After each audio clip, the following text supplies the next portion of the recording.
Hello, and welcome to the C3 Method podcast with your host, Robert Polenic.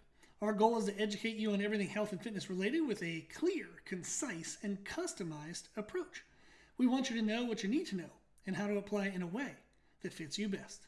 Today's podcast is number 2299, and the title is Methods to Control Hunger.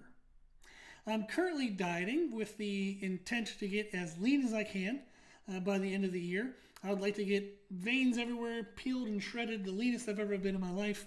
I'm in a good season of life where I get to kind of prioritize myself, which is super awesome and fun. So I'm getting to kind of try this with the best opportunity I've ever had in my life, which is a little depressing considering I'm over 40, and this is the best time. But hey, better late than never. And in my opinion, 40 is not late. There's still plenty of time. So along the journey of doing this, I've lost 30 pounds in 40 days, so it's going well. Along that way, though, I've definitely experienced moments of hunger, believe it or not.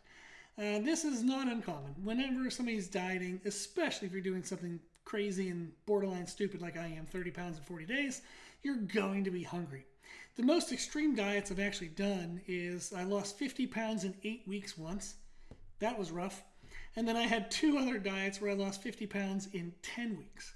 So it was kind of fun. The first time I did the 50 pounds in 10 weeks, I was like, that was pretty crazy. I got lean, and I think it was through like a school year.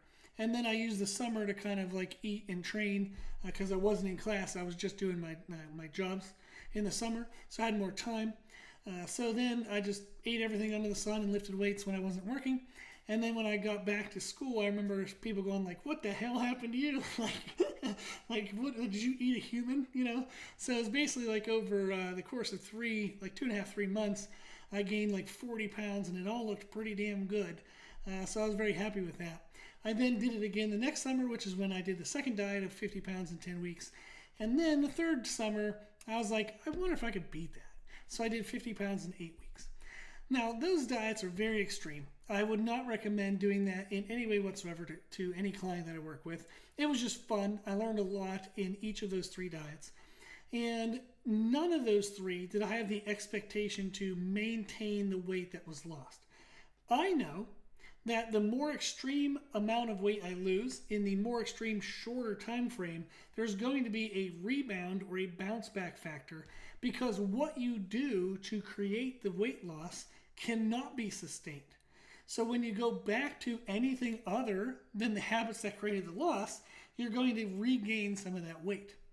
What I'm wanting to do with this approach, though, is to start with a front-loaded aggressive effort, which I did, 30 pounds in 40 days. My goal now, though, is to lessen the intensity, still keep pushing my weight down, but instead of aiming for the same rate of weight loss, I'm going to let it go a little bit slower.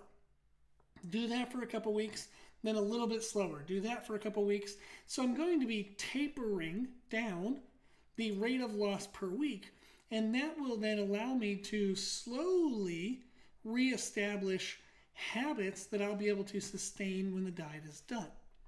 I started the diet at 262.9 pounds. Actually, last summer I was 297. So I've come down a long way. I'm in the mornings now, I'm around 232. So I've lost 70 pounds-ish from last year to this year, and 30-ish pounds in the most recent 40 days. My goal is to continue to lose weight. I think I'm going to look around the way that I would like to sustain for business and lifestyle, probably around 220 pounds. Maybe 215 to 220. Now, in order for me to get super shredded by the end of the year, I'll get to whatever the hell I need to be super shredded, which will likely be less than that. But my rebound, I would like to allow to come back to only between, probably as of right now, I'm assuming the condition I want to keep is 215 to 220. I'll figure that out whenever I look in the mirror and I'm like, yep, this is what I want to look like. You know, that kind of thing. But I think it's going to be around that 215 to 220. So what I'm doing is I started with an aggressive loss and habits that were not sustainable. I am now tapering that loss and tapering my habits, so that way by the time I get to where I want to be, it's in with behaviors that I can sustain. With all of this said, today's topic is controlling hunger. I have gotten quite hungry in these last 40 days. So I wanted to cover 3 tips that I've used to control my hunger whenever I'm really, really, really pushing for weight loss. Now, in my other diets, like I mentioned, those 50 pounds in 10 weeks and 8 weeks, my methods to control hunger were completely insane. Definitely don't recommend them. One common one was I would be so miserably uncomfortable with a sense of hunger that I would trade my pain. What I mean by this is I would be in the pain of feeling hungry, so I would drink a 2 liter of diet soda as fast as I could. That is a horrible idea because you're going to feel bloated, you're going to feel disgusting, but at least I wasn't hungry. So I would drink a 2 liter of diet soda and then I would go on a walk. I apparently hate myself because that was uncomfortable, but it kept me busy, got me away from food. When I walked, I didn't take my wallet because that way I wouldn't stop at a fast food place or Walgreens or CVS or something and buy food or candy or whatever. So I would just walk. I'd have an MP3 player because this is back in the day when those existed. I'd have an MP3 player and I would just put on music. I often listened to the same song on repeat because it would help me kind of just drown out what I was feeling and I could hyper focus on a singular thought. Or I would listen to like a motivational speech and that would help as well. But I got out of the house, got busy, I changed my pain, so I would drink a 2 liter soda so I felt bloated rather than feeling hungry. Those were some methods that I used. Don't really agree with that as of now. Those are not things that I currently do. So I wanted to share 3 tips that I currently do. Number 1 is I eat more at the beginning of the day. What I find is that if I eat more at the beginning of the day, I don't suffer as much during the day. So then at the evening, when I do start to suffer, I have more willpower and discipline at that time of the day. I haven't worn it down all day. Because I was eating earlier in the day, I didn't feel like I needed much willpower and discipline. So then by the end of the day, I'm like, oh, okay, crap, kind of hungry, but I ate my food, I'm fine, I'll survive, I'll be okay. And I was better able to deny myself the food if I didn't feel exhausted and miserable and drained by the whole day. So eating more of your calories earlier in the day does help you not only create as much of a cortisol stress deficit by the end of the day, but it also helps kind of save up your willpower and discipline by the end of the day. So that's a big thing. I really believe that this helps a lot. So when you wake up in the morning, you want to start to eat your food before you start to get this sense of like, oh, holy crap, I'm really hungry. You want to eat right before that. Maybe you get up and you're active for an hour or two, just kind of doing normal piddly things around the house, and then you eat, that's fine. You don't have to eat like within the first minute of being awake, but you do want to eat before you get that first kind of like feeling of, holy crap, I'm really hungry now. The second tip is to eat slowly. Our brain registers how much we've eaten, and it takes about 15 to 20 minutes.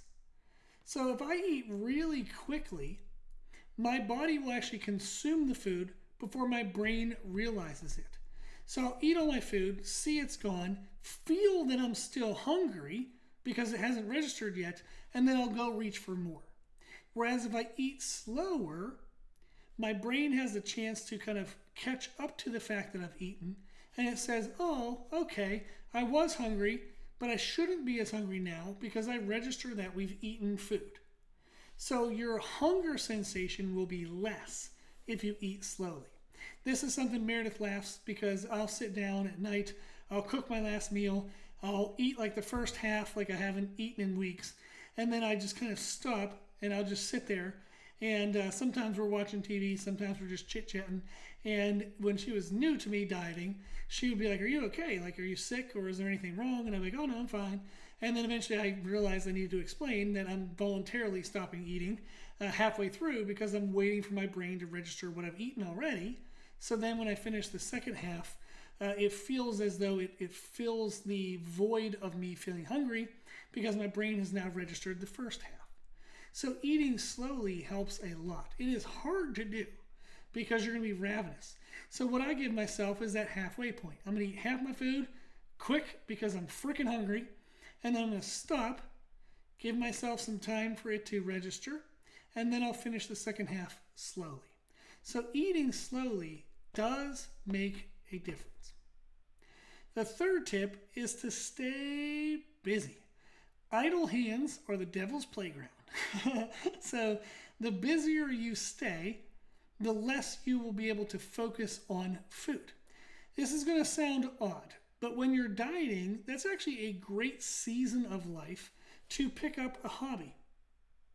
That sounds weird, but have an interest, have a new interest of something in life. Maybe it's something you want to learn about. So whenever you're hungry, you're going to go read books, listen to books. Maybe you want to learn a language. Awesome. Download Babbel, and when you're hungry, start learning some Spanish. So maybe you'll do something like that. Hint, hint, I'm doing that. So that's why I use that example. Then also, we can do other hobbies like photography. You can start going for like nature walks. You can do something like crossword puzzles. You want to do something that it requires a little bit of mental focus. If your brain is busy, it can't think of food. If your brain is busy, it's not paying attention to the sensations of hunger. So when you're dieting, it's actually a really good idea to pick up some extra interest or hobby in life. You're probably not going to want to pick up a physical hobby because you're already suffering and not having a lot of calories, right? So you don't want to just burn more calories and create more hunger. So instead, you should pick a hobby or something that doesn't require a lot of physical activity or energy, but it does have an active brain component. So that way it requires you to focus on what you're doing. So therefore you can't focus on how hungry you are. So those are 3 very easy but very significant methods to control hunger. Again, number 1 is eat more at the beginning of the day. Number 2 is eat slower.